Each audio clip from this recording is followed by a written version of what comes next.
Il suffira d'un cri pour briser l'indifférence, un seul geste pour renverser le mépris. Et un garçon que tout le monde méprisait va bouleverser le destin d'une femme que personne n'osait secourir. Sous la marquise dorée du plus grand centre commercial de la ville, un adolescent noir, trempé jusqu'aux os, tremblait sous l'averse qui martelait le marbre immaculé de l'entrée. Il s'appelait Milan, 15 ans, visage marqué par la faim, vêtements déchirés, mais regard droit et trop fier pour mendier. Un agent de sécurité, Brunner, le repoussa brutalement, sa voix claqua comme un coup de fouet.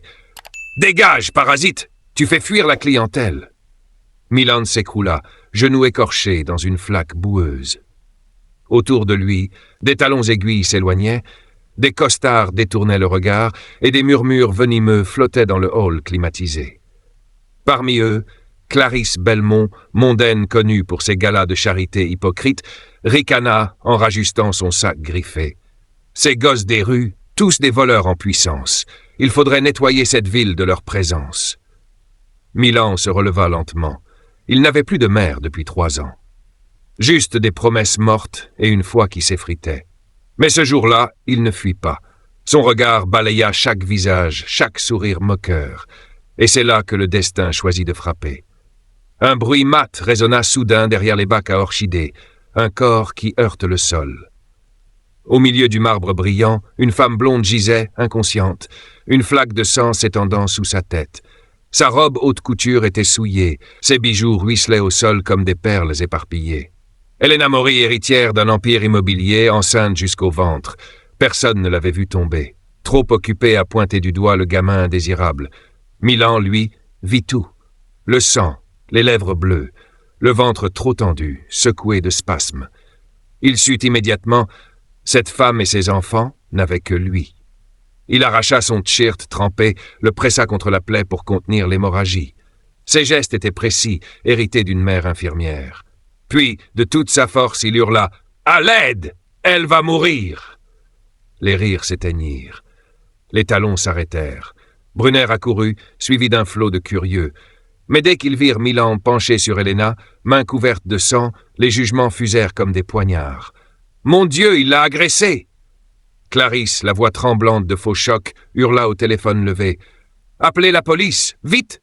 Brunner empoigna Milan par le bras, lui vrilla le poignet dans le dos jusqu'à lui arracher un cri de douleur. « À vous, raclure, qu'est-ce que t'as fait ?»« Je l'ai aidée. » Elle perdait trop de sang. Mais ces mots se noyaient sous les cris hystériques et les flashs de portable. Pour eux, Milan n'était qu'un voyou pris la main dans le sac, un stéréotype ambulant qui confirmait leurs préjugés. Pour lui, ce n'était qu'un nouveau chapitre d'une histoire qu'on écrivait toujours sans lui demander son avis. Malgré la douleur, Milan continua de comprimer la blessure d'Elena. Ses yeux noirs, calmes, fixaient le chaos. Il disait une chose, « Vous me voyez comme un monstre, alors regardez-moi sauver celle que vous laissez mourir. » Quand les ambulanciers arrivèrent enfin, Elena respirait encore. Grâce à Milan. Mais le verdict populaire était déjà tombé, coupable avant même d'être entendu. Menotté, poussé contre le mur, Milan ne cria pas. Il gravait chaque visage, chaque insulte, chaque caméra tournée vers lui. Il savait une chose, la vérité avait besoin de preuves, pas de pitié.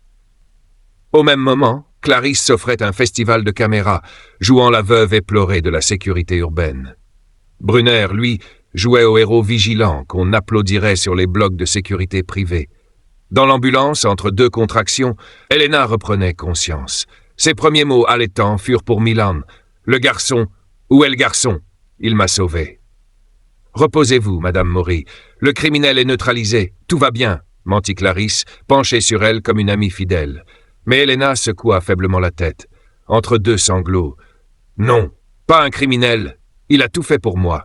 Ce garçon, il faut l'aider. » Personne n'écoutait, sauf quelqu'un. Dans l'ombre, un avocat de renom, Maître Lenoir, déjà contacté par la famille Mori, rassemblait pièces et témoignages. Il allait tout changer. Si tu es encore là, c'est que cette histoire t'a touché. Alors n'attends pas. Abonne-toi maintenant, active la cloche et laisse un like pour soutenir ce genre d'histoire vraie qui parle à tous. Ton soutien compte et on continue l'histoire maintenant. Menotté, humilié, traité comme un monstre, Mais ce qu'ils ignoraient, c'est qu'un simple garçon allait transformer leur mensonge en une vérité qui allait les détruire. Dans le commissariat, Milan, menotté à une chaise bancale, faisait face à 2 inspecteurs qui le fixaient comme un chien galeux. « À vous, gamin, un mot, et peut-être qu'on sera clément. » Milan soutint leur regard sans ciller. « J'ai rien fait. Vérifiez les caméras. » Mais il riait déjà. La vérité, ici, n'avait pas voix au chapitre. Jusqu'à ce qu'un claquement sec ouvre la porte. Maître Lenoir, costume 3 pièces et regard de fauve, posa une pile de dossiers sur la table. « Messieurs, si mon client n'est pas libéré immédiatement, je poursuis ce commissariat pour arrestation abusive, abus de pouvoir et discrimination raciale, et je gagne toujours. » Le silence tomba comme une guillotine. Les inspecteurs échangèrent un regard nerveux. Milan, lui, restait de marbre. Sa mère lui avait appris une seule règle, sois plus intelligent qu'eux, toujours. Pendant ce temps, dans une suite aseptisée d'une clinique privée, Elena Mori, branchée à un moniteur cardiaque, répétait inlassablement « Milan m'a sauvé. Il a vu que j'attendais des jumeaux.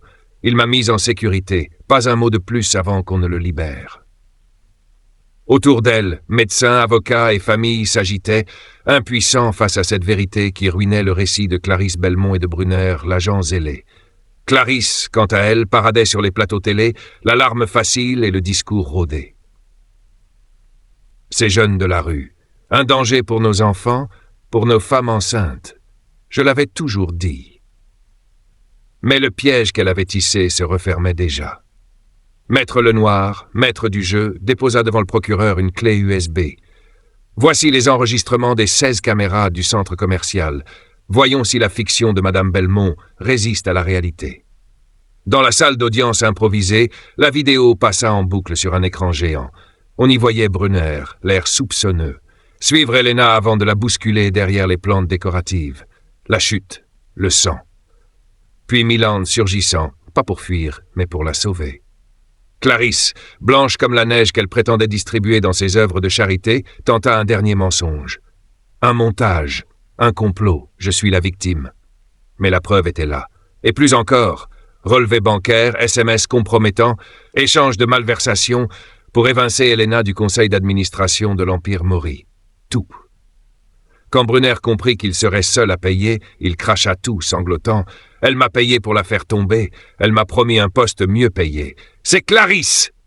Tout Clarisse !» Sous les néons blafards du commissariat, Clarisse perdit ce masque lisse qu'elle portait en public. Son regard se posa sur Milan, toujours silencieux, et elle sut. Elle avait sous-estimé ce gamin qu'elle croyait invisible. Quelques heures plus tard, Milan sortait libre, aux côtés de Maître Lenoir et d'un médecin envoyé par Elena. Il n'avait plus de menottes, juste des yeux brûlants de détermination. Dans la clinique, Elena l'attendait. 2 jours après, elle sortait de soins intensifs, ses jumeaux sains et saufs. Dans un salon baigné de lumière, elle lui prit la main. « Tu n'es pas un simple garçon de la rue, Milan. À partir de maintenant, tu fais partie de ma famille. Je vais financer tes études. Et tu vas changer le monde, comme tu as changé ma vie. » 5 ans, une plaque flambant neuve ornait la porte d'une salle d'urgence. Docteur Milan Camara, urgence obstétricale. Dans ce même hôpital, Elena venait faire contrôler sa nouvelle grossesse, les jumeaux courant dans les couloirs, criant « Tonton Milan !» comme s'il avait toujours été là. À quelques kilomètres de là, Clarisse Belmont purgeait une longue peine de prison pour tentative de meurtre, fraude et abus de biens sociaux. Brunner, rayé de tout emploi de sécurité, vivait de petits boulots, oublié du monde. Milan, lui, n'avait pas cherché la vengeance. Il avait choisi plus grand, transformer chaque coup reçu en force pour sauver d'autres vies. Sa mère avait eu raison. Le monde finit toujours par changer pour ceux qui refusent de plier. Et vous, que feriez-vous avec une deuxième chance? Si cette histoire d'espoir t'a touché, abonne-toi, active la cloche et partage-la autour de toi. Parce qu'un simple acte de bonté peut changer plus qu'une vie. Il peut changer le monde.